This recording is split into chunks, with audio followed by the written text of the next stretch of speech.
everyone!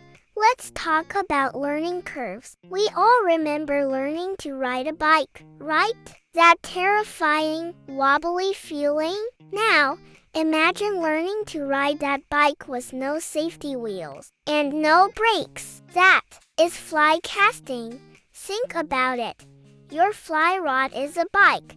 That hook whipping around at 100 miles per hour is you, flying down a hill with no brakes, and a part of your brain screaming, "We're gonna die." That's your amygdala, your internal panic button. In fly casting, we have no brakes. Once that energy is in the rod and line, it has to go somewhere. Your brain knows this. It triggers a panic response, making you freeze up or jerk the rod, which is the absolute worst thing you can do. This is why learning can feel so hard. The difference, the spring-loaded whip. But there's one huge difference. A bike is a simple machine. A fly rod is something else entirely. Hold up a rod and bend it. This isn't just a lever. It's a spring-loaded energy cannon. When you pedal your casting stroke, you're not just moving forward, you're loading a spring. And that spring wants to unload violently.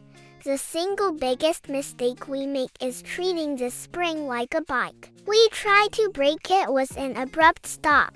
And what happens? Fight a spring, and it fights back. That's your tailing loop. That's your collapsed cast. That's the panic. So how do you ride a bike with no brakes? You don't brake, you steer. How to learn without brakes? The balance bike method. The modern way to teach biking isn't with safety wheels. It's with balance bikes, meaning bikes with no pedals. Kids learn the most important thing first, balance and flow. The pedals come later. That is exactly how we learn to fly cast today. We're going to forget about the pedals' perfect loops, distance, and learn the balance and flow of the rod.